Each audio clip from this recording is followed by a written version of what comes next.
오늘도 심플하게 산다 중에 집 관련된 부분을 같이 읽어보겠습니다.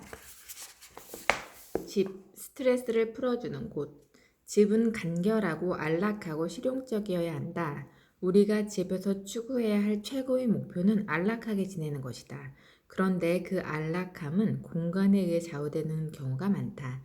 잘 짜인 공간, 해방감을 주는 공간, 여유로운 공간 등 집과 관련해서 심플한 삶의 방식은 하나의 미덕이 될 수 있다. 집은 휴식의 장소, 영감의 원천, 치유의 영역이 되어야 한다. 우리가 사는 도시에는 사람과 소음이 많고 신경에 거슬리는 시각적 매체도 많다. 그런 도시에 사는 우리가 에너지와 활력, 균형, 즐거움을 되찾는 공간이 바로 집이다. 집은 물리적, 심리적 보호 장치다. 집이 우리 몸을 보호하듯 몸은 우리 정신을 보호한다. 집은 우리 몸을 위한 곳이며 우리 마음을 위한 곳이다. 영양 부족은 육체에만 생기는 문제가 아니다.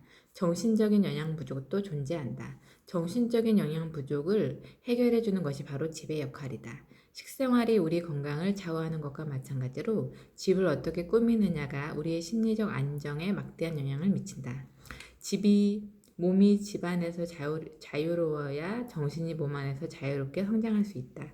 꼭 필요하고 보기에도 좋은 물건 몇 가지만 두고 나머지를 치우면 집은 평화로운 안식처가 된다. 그러므로 물건은 꼭 그것이 아니면 안 되는 것과 유용한 쓰임새가 있는 것만 두자. 그 물건이 없으면 우리 삶이 정상적으로 돌아가지 못하는 그런 것 말이다. 집을 아끼고 깨끗이 하고 존중하자. 이것이 바로 당신의 가장 귀중한 보물, 즉 당신 자신을 보호하는 방법이다. 물리적인 것이 더 이상 신경을 뺏기지 않을 때, 물리적인 것에 더 이상 신경을 뺏기지 않을 때, 바로 그때 우리 자신을 마음껏 펼칠 수 있다. 다이어트가 필요한 집. 많이 소유하지 않고 살아가는 삶이 이상적이다. 하지만 그렇게 살려면 사고방식부터 바꿔야 한다. 화려함보다는 여백을, 소음보다는 침묵을, 유행하는 것보다는 변치 않는 것을 좋아해야 한다. 왜 그래야 하냐고? 그래야만 모든 장애물, 즉 우리가 대개는 의식하지 않고 지내지만 사실은 그 때문에 답답함을 느끼는 온갖 물건들에서 해방되어 삶 자체에 필요한 공간을 충분히 확보할 수 있기 때문이다. 집은 언젠가는 쓰일 물건들로 가득 채워진 요지부동의 창고가 아니라 꼭 필요한 물건만 가지고 안락하게 살 수 있는 공간이어야 한다. 공간을 단순하게 만드는 관점에서 볼 때 이 시대에는 큰 장점이 하나 있다. 통신기기의 소형화 덕분에 기기들이 잡아먹는 공간이 갈수록 줄어들고 있다는 점이다. 손쉽게 작동하지 않는 것은 아예 들이지 말자. 전선은 벽 모서리 부분에 붙이거나 장판 밑에 숨기거나 몰딩을 이용해 최대한 눈에 띄지 않게 만들자. 꼭 안 잠기는 수도꼭지, 시끄러운 변기 물탱크, 너무 비좁은 샤워실, 잘 돌아가지 않는 손잡이 등 일상생활을 피곤하게 하는 자지구레한 문제는 모두 고쳐서 해결하자. 물건을 집에 들이는 기준은 안락함이어야 한다. 물건을 고를 때는 겉으로 보이는 것에만 휘둘리지 말자. 그리고 고급 물건은 부자들 위한 것이라는 선입관을 버리자.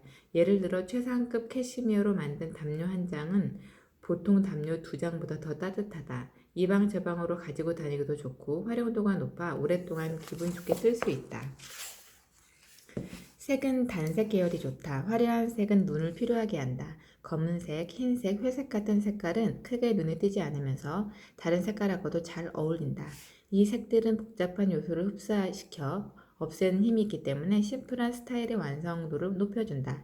이처럼 집안 공간을 단순하게 만들고 쓸모없는 것을 모두 치우고 나면 기분이 개운해진다. 공장에서 만든 인스턴트 식품만 먹다가 모처럼 자연식품을 먹었을 때와 같은 느낌을 맛볼 수 있다. 집에서 제일 중요한 것은 그 안에 살고 있는 사람이다. 집의 법칙 하나. 인테리어는 융통성 있게, 유동성 있게. 유동성을 띠는 인테리어란 기능적인 면을 가장 우위에 놓은 것을 말한다.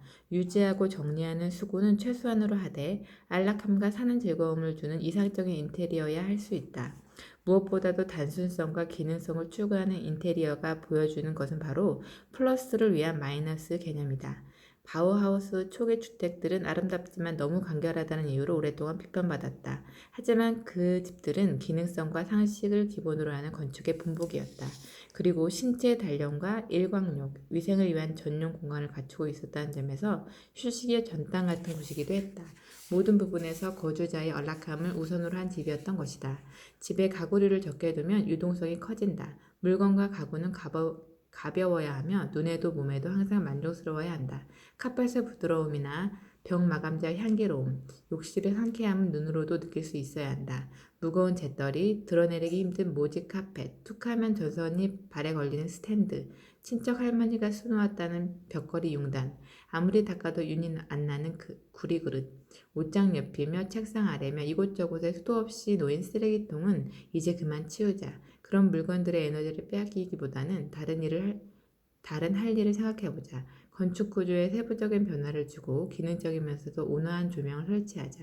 세안이나 목욕을 할 때를 제외하고는 모든 게 불편한 욕실, 넓기만 하고 제대로 활용 못하는 거실, 유리하기 불편한 주방은 공간을 재구성할 필요가 있다.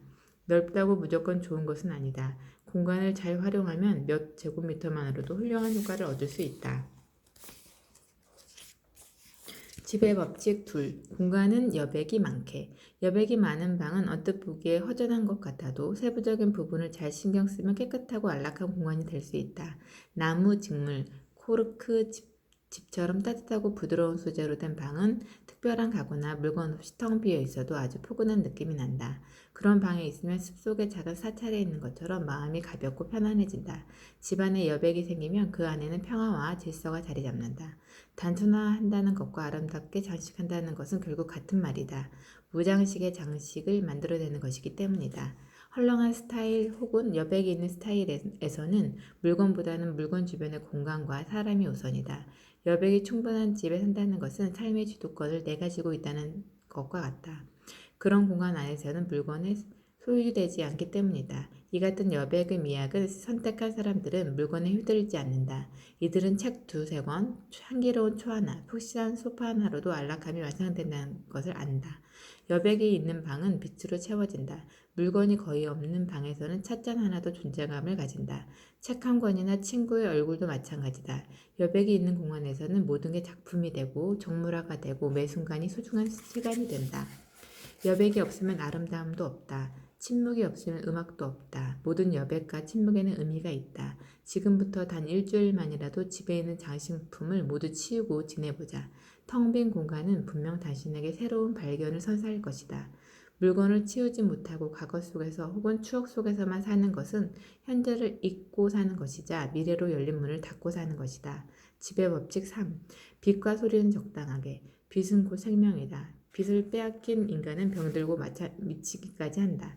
그러므로 집에서도 빛을 잘 관리하는 게 중요하다. 한결같은 밝기의 조명을 피하자. 자연의 빛이 계속해서 변하는 것처럼 집안도 밝은 때와 어두울 때가 있어야 한다.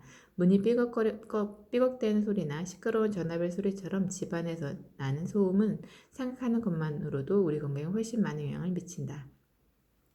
하지만 소음 문제는 마음만 먹으면 해결할 수 있다. 삐걱대는 문에는 기름을 칠하고 전화벨 소리는 듣기 좋은 멜로디를 바꾸고 소음을 흡수할 수 있게 카펫을 깔자. 가전제품을 구입할 때는 소음이 적은 것을 고르자.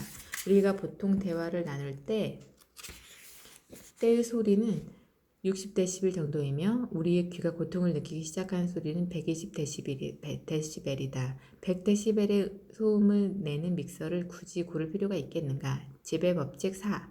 수납 공간을 충분하게. 집은 사람만 있는 공간이 아니다. 당연히 물건도 있고 때로는 동물도 있다. 따라서 집이 어지러워지는 것을 피하려면 그리고 옷장, 서랍장, 장식장 등 온갖 잡다한 가구가 늘어나는 것을 막으려면 붙박이식 벽장이 충분히 있어야 한다. 벽장도 그저 빈 공간이기만 하면 되는 게 아니라 필요에 맞게 배치되어야 한다. 냄비 하나 꺼낼 때마다 의자를 가져와야 한다거나 티스푼 하나 때문에 집을 가로지르는 일이 생겨서는 안 된다는 얘기다. 물건이 정리되지 않은 이유는 물건을 편리하게 정리한 공간이 없기 때문이다. 수납 공간은 사용자의 움직임과 발걸음을 최소한으로 줄일 수 있도록 그 기능에 맞는 장소에 있어야 한다. 예를 들어 집에는 살림 도구를 위한 벽장, 부엌용 식품 저장고, 욕실용 붙박이장, 우산과 신발을 두는 현관용 수납장, 외출할 때 바로 들고 나갈 가방이나 손님의 짐을 두는 휴대폰 보관 같은 공간이 필요하다. 왜 집을 지을 때 이 모든 공간을 꼼꼼하게 챙기지 않는 걸까? 집의 기본은 합리성과 효율성에 있어야 한다. 집의 법칙 5.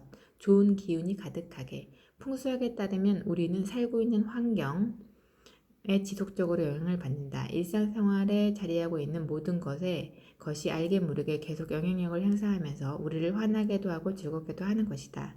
우리는 또 우리대로 움직이고 말하는 방식, 태도와 행동을 통해 외부 환경에 영향을 미친다. 우리 몸의 진동과 파장 역시 생명체와 물질 세계의 배열에 영향을 준다. 그리고 우리는 생명의 기운, 즉 기를 외부 환경에 주고받는다. 풍수학에서 우선 강조하는 것은 장소의 정갈함이다. 사는 장소가 정갈해야 우리 정신도 맑아지고 정신이 맑을수록 올바른 판단을 할 수 있는 것이다. 그렇기 때문에 집에는 영양분이 되는 것만 들여와야 한다. 현관에 두는 물건은 하나하나가 집의 기운에 영향을 미치기 때문에 쾌적하고 깨끗해야 하며 화초를 두는 게 좋다. 그래야만 집 안으로 좋은 기운이 들어올 수 있다. 어떤 색깔의 물건을 두느냐에 따라서도 집의 기운이 달라진다. 거울이나 밝은 색의 그림을 걸면 어둡거나 비좁은 공간의 단점을 해결할 수도 있다. 방 모서리처럼 모가 나 있는 곳은 기운을 날카롭게 만든다. 따라서 둥근잎 식물 같은 것을 놓아 기운을 부드럽게 만드는 것이 좋다. 이처럼 집안의 소리, 색깔, 재료, 식물을 안정된 진동을 가진 것이어야 한다. 그래야만 무엇보다 기운이 막히지 않고 집 전체를 순환할 수 있다. 풍요로운 기운을 얻고 싶다면 먹을거리를 모두 한 곳에 보관하고 그 장소에는 언제나 음식물이 잘 구비되어 있도록 신경 쓰자. 부족함이 생기면 절대 안 된다. 과일 바구니는 항상 채워놓고 시든 채소와 오래된 음식은 냉장고에서 치우자. 어떤 것을 어떻게 먹느냐가 몸의 기운을 좌우하기 때문이다. 어떤 것을 어떻게 먹느냐가 몸의 기운을 좌우하기 때문이다. 집의 기운은 집에 있는 물건 형태와 소재에 좌우된다. 먼지가 쌓인 물건과 지저분한 물건은 조화를 깨뜨리는 침체된 기운을 내뿜는다. 그렇기 때문에 생활의 기본인 기운이 자리하는 카펫이나 이불은 반드시 깨끗하게 관리해야 한다. 날카롭고 뾰족한 물건은 눈에 안 보이는 곳에 두고 식물이 서서히 말라 죽는 모습은 무의식적으로도 절망감을 느끼게 하므로 병든 식물이나 시든 꽃은 치우는 것이 좋다. 에너지는 땅에서 올라오므로 바닥과 신발도 언제나 깨끗해야 한다.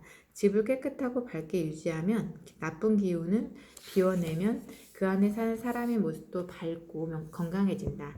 집에서 멀리 떨어진 곳에 있을 때도 마찬가지다. 어디에 있든지 간에 우리 모습은 집 안의 모습과 일치한다. 아침에 집을 깨끗이 정돈하고 출근해보자. 그러면 하루도 달라질 것이다. 내가 사는 공간이 곧 나 자신. 자신의 모습은 스스로 선택한 것에 의해 정해지는 경우가 많다. 그럼에도 실제로 많은 사람들은 자신에게 진정한 만족을 주는 것에 대해 확고한 취향도 선택도 없이 살아간다. 하지만 우리 자신의 내적 자아와 외적 자아 사이에 존재하는 관계를 조화롭게 풀어내려면 외부 환경이 내면 가장 깊은 곳에 자리한 열망과 부합해야 한다. 건축가와 인류학자들이 입을 모아하는 말이다. 한 개인의 정신을 찍어내는 게 바로 집이며 인간은 자신이 사는 장소 지배를 받는다는 것이다. 환경은 개인의 인격을 형성하고 개인의 선택에 영향을 미친다. 어떤 사람이 살고 있거나 살았던 장소를 보면 그 사람을 더 잘 파악할 수 있는 것도 그 때문이다. 실제로 고물상이나 창고와 비슷한 집들이 많다. 어수선함, 너저분함, 무질서를 뜻하는 영어 단어 클러터가 혈전을 의미하는 클럿에서 온 것처럼 혈전과 무질서는 일맥상통하는 데가 있다. 혈전이 혈액순환을 방해하듯이 무질서는 집의 원활한 기능을 방해한다. 반면 단순화가 정돈이 잘 된 방은 그 안에 누군가가 있을 때만 사람이 사는 공간으로 보인다. 사람이 있다가 나가도 방에는 별 흔적이 남지 않는다. 그 사람이 머물렀던 흔적도 활동의 흔적도 없다. 이 같은 공간에서는 골치 아픈 물건이나 기억들에 신경 쓸 일이 없다. 집이 애물단지나 일거리 부담, 짐이 되어서는 안 된다. 집은 재충전하는 곳이어야 한다. 아름답고 건강한 집. 우리가 만든 환경은 우리 자신을 대변한다. 통속적인 디자인을 선택하면 우리도 통속적인 사람이 된다. 미적인 부분에 신경을 쓰면 우리의 감각도 세련되게 바뀐다. 그리고 우리가 세부적인 부분들을 중요하게 여길수록 세부적인 것의 혜택을 더 많이 누릴 수 있다. 집과 관련해서 우리가 반드시 기억해야 할 점은 완벽하게 작동하지 않는 물건은 즉시 해결해야 한다는 것이다. 그런 물건이 그대로 방치된 집은 마치 가벼운 두통이나 충치가 막 생겼을 때 치통을 앓는 상태와 같다. 벽장이 옷으로 터질 것 같은데도 입을 만한 옷이 하나도 없는 집 역시 건강하지 않은 상태다.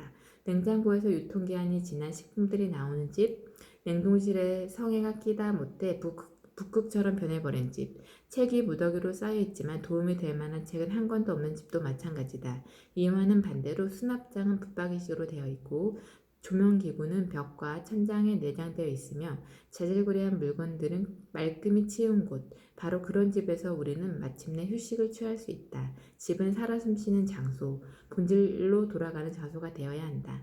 건강한 집을 원한다면 불필요한 것과는 그 어떤 타협도 해서는 안 된다. 사실 심플한 삶에는 돈이 많이 든다. 자질구레한 실내 장식품 몇 가지 사서 진열하는 것보다 좋은 목재 합판으로 벽을 마감하는 비용이 더 비싸다.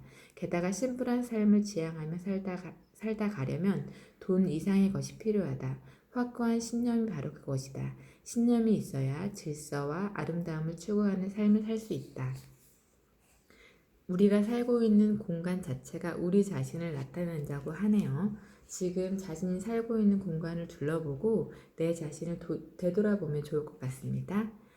집은 단순하고 꼭 비어있는 공간이 있는 게 좋다고 합니다. 그럼으로써 우리가 힐링을 할 수 있는 거고요. 쓰지 않는 물건이나 보지 않는 책같이 쌓여있는 두 번 다시 보지 않는 책 같은 경우도 그렇게 좋지 않다고 합니다. 먼지가 쌓여있으면 나쁜 기운이 있다고 하네요. 그러니까 우리 단순하게 집을 꾸미고 꼭 필요한 물건들만 사요.